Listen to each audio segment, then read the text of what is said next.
John Burke, who's a friend of ours, said I have to, and I wasn't going to read this, John, but because it's you, I will. And you probably said, please tell the truth, Mr. Redman. Did you pack an extra pair of underwear before leaving to race the 917? No, I didn't, but in 1970 at Spa-Francorchamps, as mentioned before, the fastest, most dangerous track in the world, my great co-driver Joe Siffert goes out and he doesn't come round. And Rodriguez comes in with the other car. Oh, Siffert has stopped on the side of the road with a flat tyre.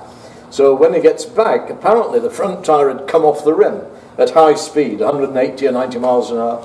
And they do it again, and it happens again to another front wheel, the same place. Now they bring it back in again, and they change all four wheels, and they say, Redman, now it is your turn.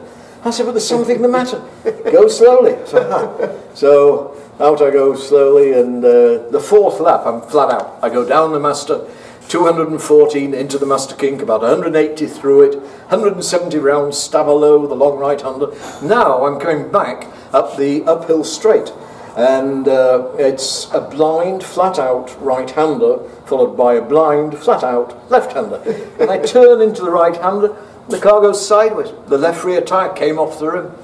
And so I go hurtling up the road sideways like this, and then back the other way, and I lose feeling of where the front wheels are pointing in relation to the angle of the slide.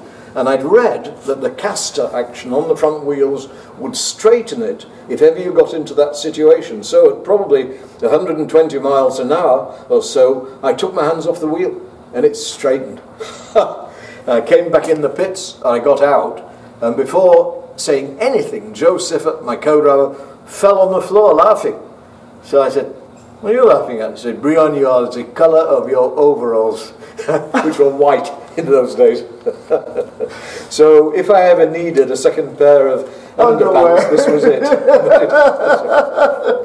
Another great true story. Anyway, again, not to miss out on anybody that followed through the Facebook and came back and has watched us go through the restoration of this car and other cars that we've done. It's really been a really keen thing that people are getting involved in watching, because it keeps us psyched up too. So that's why I thought it would be important to call my old friend down. Of course, he flew in from England. James brought him on his private plane just for this event. We want everybody to know that. And he did it for free too. So that's what a great friendship we have. But on that note, we'll sign off for the Facebook thing, and we'll go into another video and talk about the car. So you can follow the videos through the Facebook and through YouTube at Team Gunner. And we thank Jesse, the camera person, and Sharon, and of course Brett, and Andy, and Paul, and Martin, and Nolan, and the cats and the dogs, and everybody that helps us here. And James for bringing you, thank you. But we'll close this one off and we'll go into the next one. So thanks a lot. Cheers.